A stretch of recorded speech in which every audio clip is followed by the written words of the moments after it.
আমাদের নিজেদের জন্য প্রয়োজনীয় যে অক্সিজেন সেটার উৎপাদন নিজেরাই করার চেষ্টা করি। একমাত্র তাহলেই কিন্তু গ্লোবাল ওয়ার্মিং ঠেকানো সম্ভব। এই যে আরও দুইটা। আসসালামু আলাইকুম everyone, welcome to my birds canvas. আপনাদের সাথে আছি আমি চাষি মানিক। আজকে আবার অনেকগুলো গাছ নিয়ে আসছি, একেবারে প্রায় সব মিলে সম্ভবত 8,000 টাকার গাছ নিয়ে আসছি। ফলের গাছ আছে, ঔষধি গাছ আছে, আবার হচ্ছে ডেকোরেটিভ কিছু প্ল্যান্টও আছে, কিছু আনকমন গাছও নিয়ে আসছি, সেগুলো দেখাচ্ছি। তার আগে এই গাছটা দেখাই। এটা হচ্ছে করসল। এটা একটা ঔষধি গাছ, করসল গাছ। তো এটা রোপণ করব, দেখি গাছ বড় হয়ে ফল দেয় কিনা। এখানে দেখেন কয়েক প্রজাতির বাঁশ গাছ আছে। এই যে একটা, এই যে আরেকটা হচ্ছে এই যে এখানে, এইটা হচ্ছে একটা জাম গাছ, এটাও কলমের চারা। আর এই যে দেখেন আনকমন একটা গাছ দেখাইতে চাইছি, এই যে একটা, এই গাছটার নাম আমার যারা ভিউয়ার্স আছে অধিকাংশই বলতে পারবেন না। একটু কুইজ রাখি, কমেন্ট করেন এই গাছটার নাম কি। কিছু ক্লু দেই, এটা হচ্ছে আমাদের টোটালি দেশীয় একটা গাছ।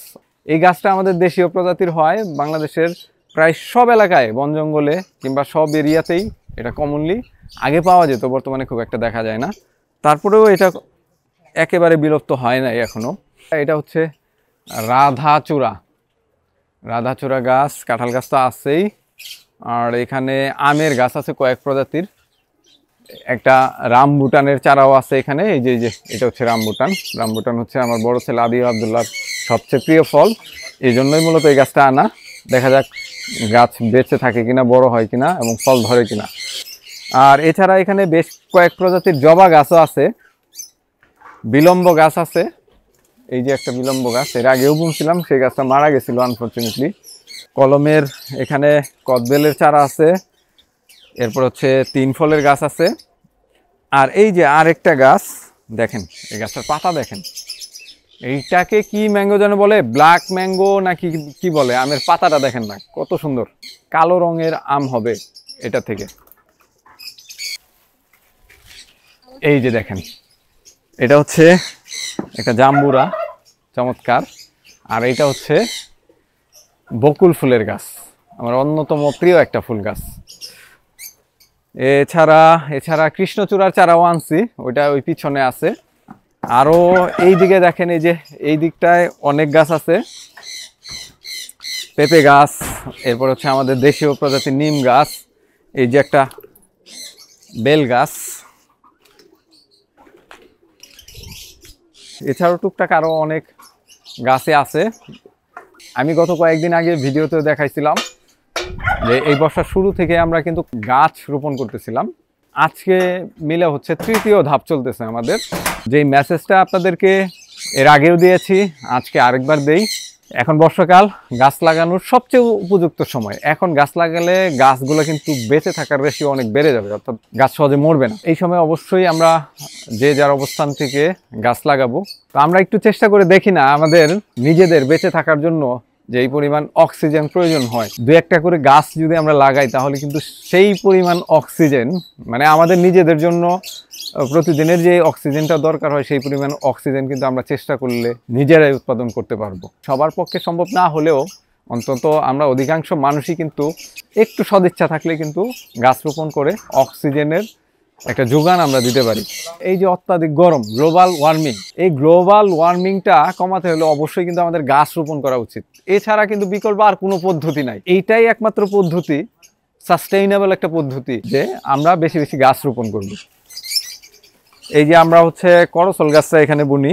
করসল গাছটা হচ্ছে গিয়ে এমন এক জায়গায় আমি বুনতে চাচ্ছি যেখানে এটা কাটা পড়বে না। তো আমাদের এই লাইনে যেহেতু টিনের পরিবর্তে যখন বাউন্ডারি করে ফেলবো, তো এইদিকে যত কিছুই স্থাপনা করি না কেন এই জায়গাটা কিন্তু খালিই থাকবে। এই জন্য এই লাইনেই এই গাছটা রোপণ করা, যাতে করে এটা কাটা না পড়ে। যদিও এই গাছটা একটা ডালিম গাছ, এটার পাশাপাশি হয়ে গেছে, বাট এই ডালিম গাছের ভবিষ্যৎ খুব একটা ভালো না। আর তাছাড়া ডালিম গাছ কিন্তু খুব একটা বড় হয় না, তো সেজন্যই মূলত এইটা কাছাকাছি দেওয়া। বিসমিল্লাহ, দেন মাটি দেন, একটু এদিকে চাইপে রাখেন। হ্যাঁ, ডালিম গাছটার কিছু ডাল ছাঁটাই করে দিতে হবে।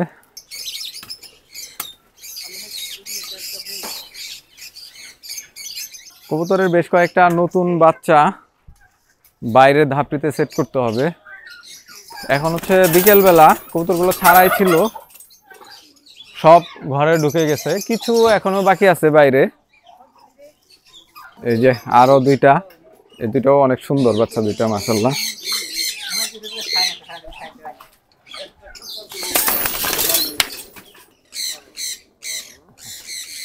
রাখেন এদিকে।